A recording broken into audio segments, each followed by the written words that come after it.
Somebody asked me on Twitter why I don't review pay-per-views, so I will make a grand exception. Here is the Spaz Phoenix review of the cock. Where to begin? WWE seems to think that Nia Jax is worth putting on my television. New Day are still goofballs. WWE still doesn't know what to do with Sami Zayn. The Cruiserweight division is probably the only reason I'm watching Raw. You take 3 of the best women's wrestlers in the world right now and still make a bullshit, sloppy story leading to a bullshit, sloppy mess. Hashtag Roman wins, LOL. And the main event was overbooked, which we thought it was going to be, but it wasn't even the overbooking that we wanted. Does that about sum it up? I mean, I don't know what else to tell you. We thought we were going to get Enzo and Cass on this show, at least having a squash match against the Shining Stars. We didn't even get that. But, we know WWE, on that rare occasion when they've put out an entirely shit pay-per-view, like they did with the cock, sometimes they will come back the next night on Raw with a little bit of an apology. No. Just no. What's going on, everybody? It's your buddy, it's your pal Spaz Phoenix, the YWC Reality Check, here with your September 26th WWE Rawful review. And yes, to the people on Twitter that are helping me get this trending, please get this trending until WWE actually does something proper with Raw. Hashtag Rawful, R-A-W-F-U-L, Rawful, because anybody at this point that tries to tell me that Raw is better than SmackDown, that Raw is better than NXT, that Raw is better than, I don't know, ROH, TNA, Backyard Wrestling, CZW, fucking bullshit. Raw has the better roster if you add it all up. Please tell me how I was praying all the way through the cock that it was going to flip over and it was going to be 2 weeks from now and I'd be able to watch No Mercy. Tell me how I'm watching the show tonight, wishing and praying for Tuesday. I will tell you something. Tuesday nights used to be the night that I would catch up on anything that I had recorded throughout the week because there was nothing ever on Tuesdays. I mean, yeah, there was Ink Master and I would watch Gotham because I don't watch Gotham on Mondays because I'm watching Raw because I'm an idiot. But now there's something to watch on Tuesdays, and I wish for Tuesdays. I do. So please, if you believe like I believe, get on Twitter, make hashtag Rawful trend on Twitter. Pre-show, we got Rematch-A-Mania. Now, I know football is apparently a thing. The American politicians are doing something, and yes, I'm saying that with sarcasm. I know Hillary and Trump and all that sort of bullshit and nonsense. So you figure WWE would do something. We're going to get a United States Championship rematch. We're going to get Owens on the highlight reel, which we were supposed to get like 3 weeks ago. We know that Rollins is injured again. And we're going to get the Club versus the New Day rematch. Now, and then we show a vid from last night at the cock with Stephanie McMahon leaving in a car with Triple H and lots of bad acting and smiling and, oh, there's some controversy. Because, yeah, Stephanie McMahon never turned face. No, she didn't. Now, let it never be said that I don't give shreds of credit where they are due. This Monday Night Raw did not start with a talking segment. It didn't start with a Roman Reigns promo. It didn't start with an authority angle. It didn't start with Mick Foley coming out and announcing shit. It started with a match, which was a good indicator for the rest of the night, but just, it's lies. You give me an indicator that the show's going to be good, and it's lies, and it's Roman Reigns versus Rusev for the United States Championship. I mean, you go into this match thinking, LOL, Roman wins. But here we go. There's no intro for Rusev. In a return title match that you're using to sell the show, the contender doesn't get an entrance. That's nice. Now, let me tell you about something about this match. This match went, depending on how you calculate things, with or without commercial breaks, it went about 31 minutes.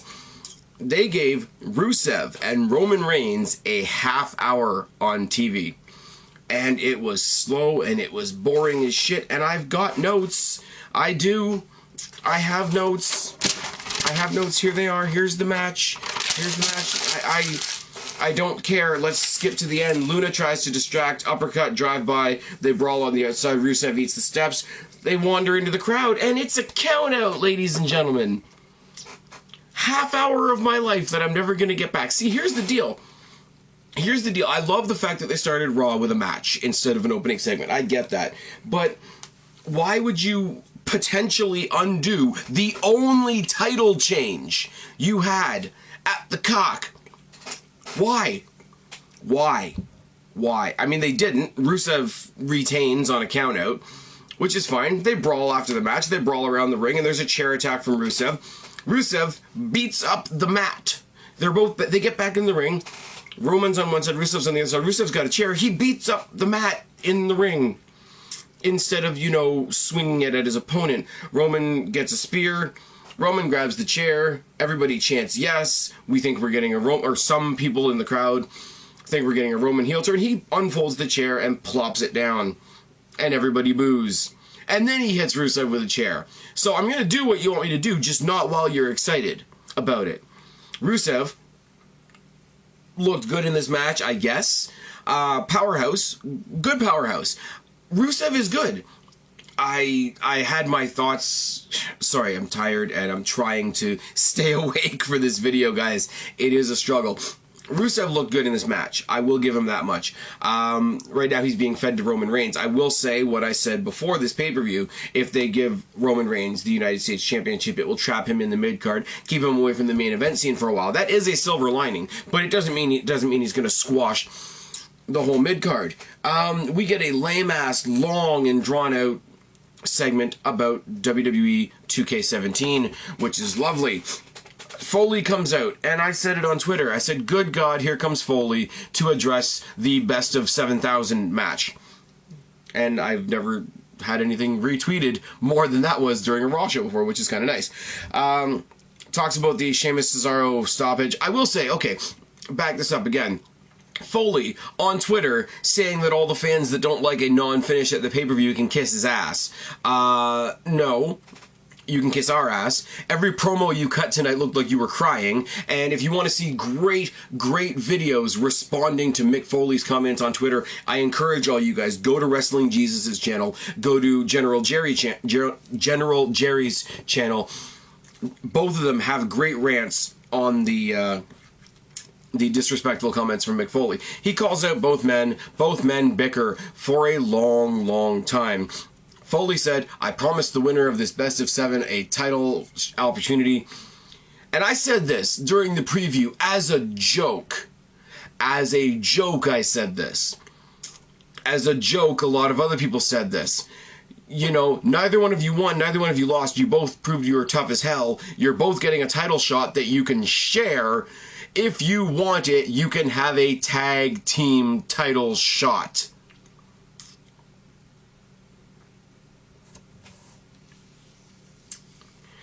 In a tag team division where we're already talking about how there's nothing there, what's one more odd couple tag team in the history of WWE tag team wrestling?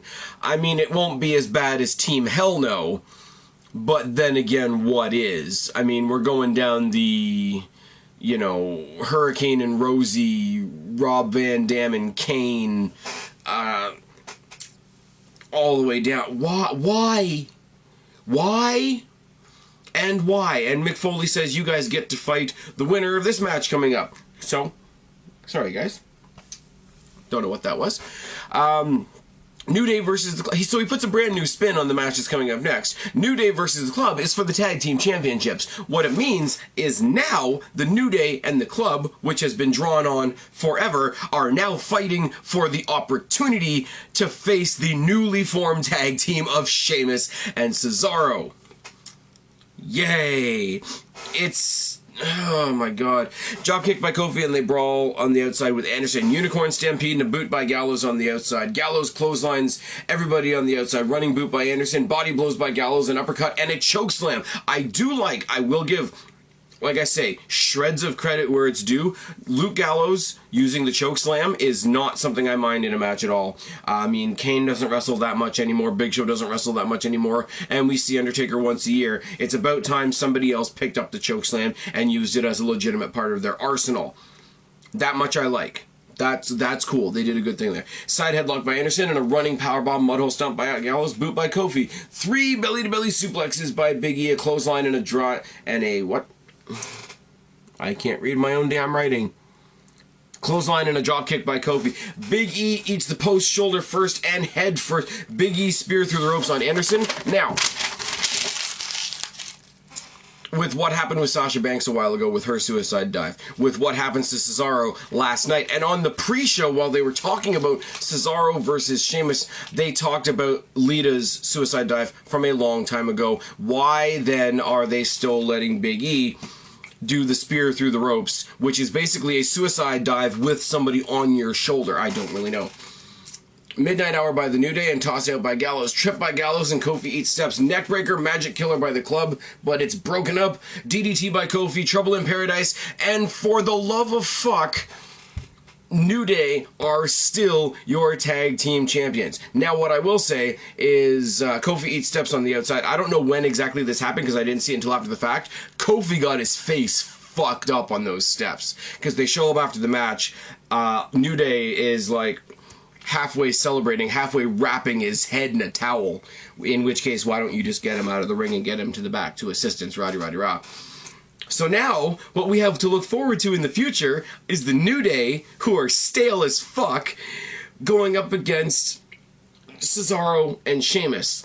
Now, you've got New Day, who are baby faces, who their comedy shtick is stale as hell, but now it's getting more annoying because they're baby faces with the numbers advantage and a weapon versus a team that was just thrown together of one guy that's a strong babyface that the crowd still loves and one guy that's not even a heel. We just don't give a fuck. Shamezaro versus the New Day is not something I'm looking forward to. It's really, really not. Oh, they show some highlights of Owens and Rollins. They highlight Rollins' injury. They replay the Stephanie Triple H video. Again, Stephanie getting into a car with her husband. So, yeah, that's a thing. Foley gives a pep talk to Sheamus and Cesaro in the back, talking about how they can't fight each other anymore because he can't afford to lose either one of them. He had a meeting during the pay-per-view last night with Michael Hayes and Arn Anderson, and the three of them decided that this tag team was a good idea.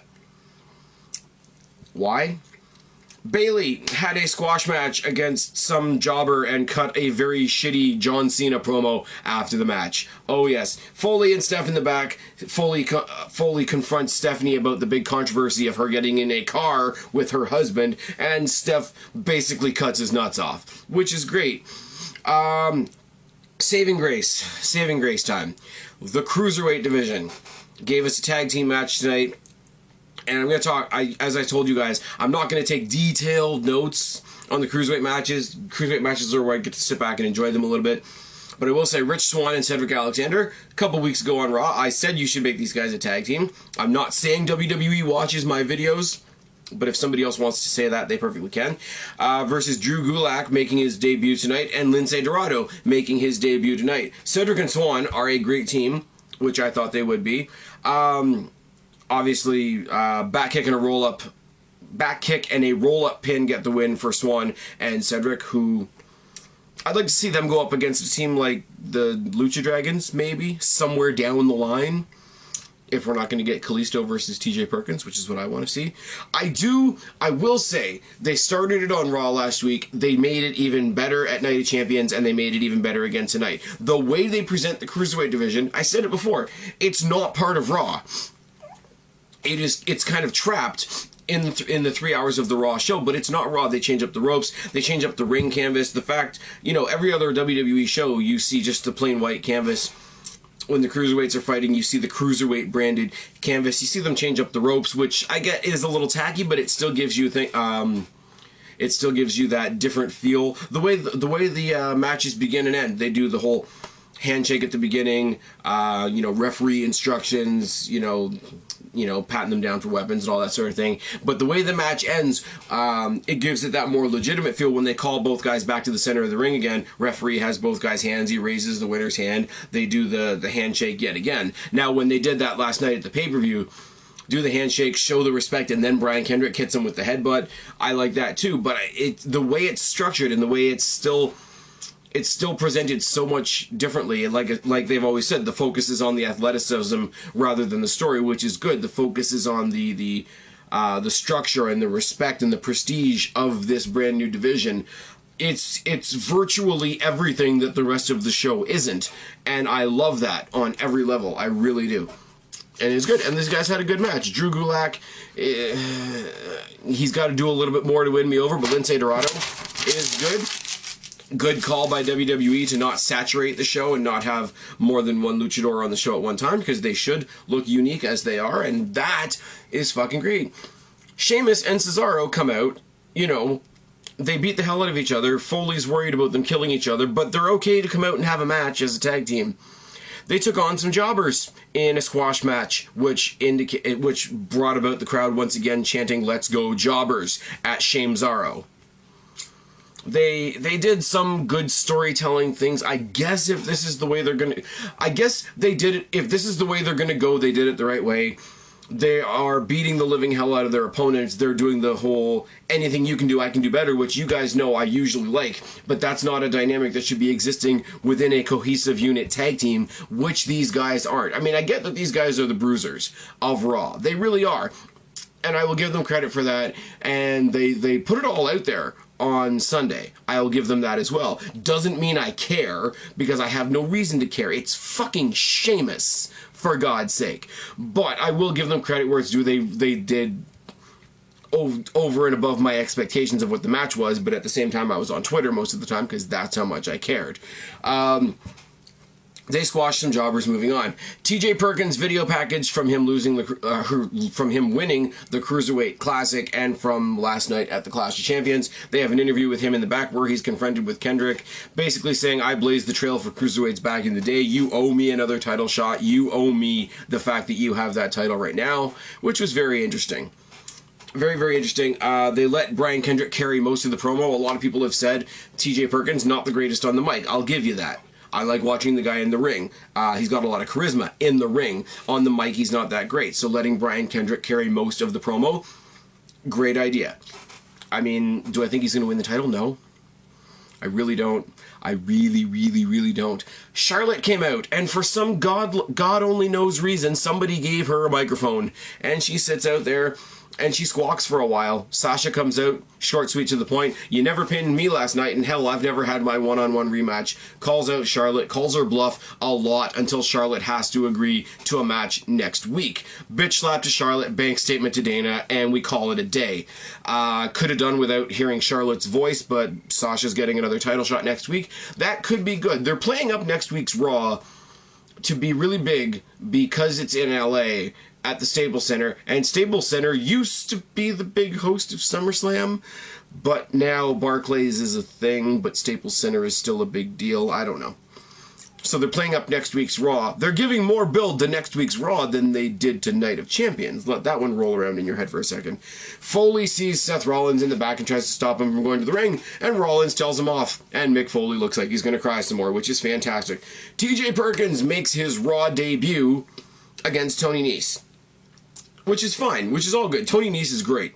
Tony Nese, I'm glad we have some guys like him in the division, because it breaks the contrast and it breaks the stereotype of the old Cruiserweight division where it was basically just spot monkeys. That's one, if you can take anything else from the Cruiserweight Classic, it showed that there's no one brand of Cruiserweight. You got the high flyers, you got the chain wrestlers, you got the brawlers, you've got the power guys.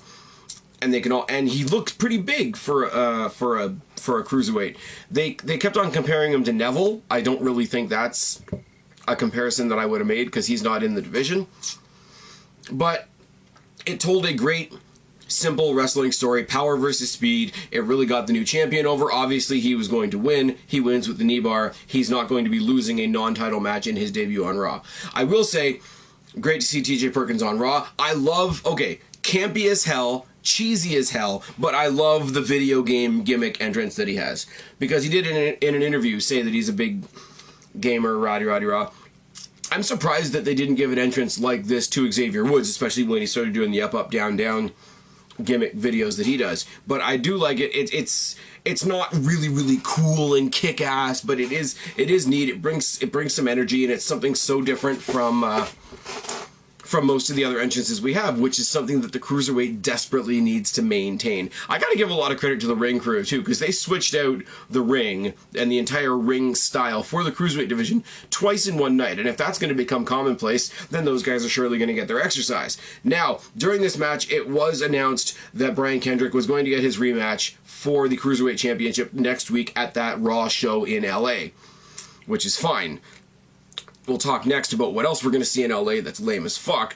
But, decent match between Perkins and Nice. TJ Perkins wins with the knee bar. Love the knee bar. That chicken wing into the lung blower thing that he does mid-match should be a finisher, because it looks like it would just gas your opponent completely. Like, you can't recover. You can't, like, you've got no, it's kind of got that appeal like the pedigree, where your arms are behind you, so you're going to feel nothing but impact, and you're getting the balls of two kneecaps to your chest in a downward thing there. That should be a finisher. That's just his setup move. He does the he does that other. He's got another setup that goes into a spin kick. They told us the name. I honestly can't remember it because I didn't write it down. It's a nice setup for the knee bar, but if he's ever going to win a match not by submission, I guess, that spinning kick alone is nothing compared to that lung blower maneuver. So I would like them to reconsider him using that as a finishing maneuver, but it's okay.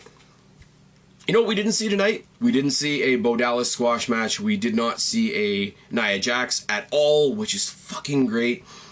We didn't see Braun Strowman, which doesn't break my heart at all, because that means we would have seen Sin Cara. And as I said, we already had one luchador on the show tonight, but we did get a squash match for Shame Zaro, and we did get a squash match for Bayley, who was fighting for the championship just last night. Oh yes. Jericho's highlight reel with Owens.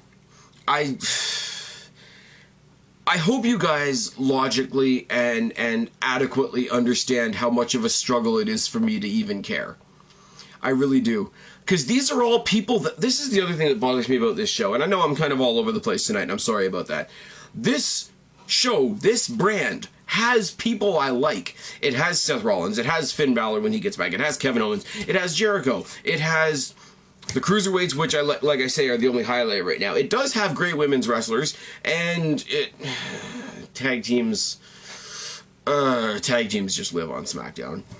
But how, my frustration comes from, how do you have all these guys that I like and make me not care about wrestlers that I like? It's just, and this is prime example right here. Jericho comes out to start the highlight reel. He's got the list of Jericho. He's getting ready to announce Kevin Owens as his guest on the show. And we see a Twitter video from Ashton Kutcher and some other fucking jobber that used to be on That 70s Show back when That 70s Show was relevant. And they're talking shit about Jericho and Owens, and they're better friends than Jericho and Owens are better friends, and they're going to be in LA, and they're going to confront Owens and Jericho next week. So we're going to get a useless, go nowhere, meaning nothing celebrity spot next week with the Raw Universal fucking Champion. Oh yes. But anyways, we introduce Kevin Owens, introduces him as the longest Universal Champion ever, which does make me laugh. They kiss each other's asses a bit. They mock the hometown. They take some time out of their promo to make fun of Dean Ambrose, who's on the other brand and not even a champion anymore, and apparently taking some time off very soon, so why? You know, Owens goes on about how I've got the title, it means I'm the main event, it means I'm the man. And then he starts making fun of Rollins as a violent, unsafe worker, which is great. Lists off all the people that Rollins has hurt. Rollins tries to come out, gets blocked off by security. Excuse me. Security and Foley, who drag him to the back. Enzo and Cass come out with custom mics. Enzo and Cass, who fought Jericho, what, like 2 months ago? and they do a lot of back and forth and comedy, and it's not funny at all. And the crux of the comedy is that Jericho's gonna come sit on Big Cass's lap, which is lovely or not. And there's a tag match. And I fuck it. I don't care. There's the match. There's my notes for the tag team match. Kevin Owens and Chris Jericho beat Enzo and Cass. And that's your main event for Raw. And I don't care at all. I just... Why? Why? Why? The Cruiserweight division. The only... I promise you guys, the only thing worth watching in WWE on Raw is the Cruiserweight division. And I dare you. I'm tired, and I can't even... The show sucks the life out of me. I can't even muster the energy to rant.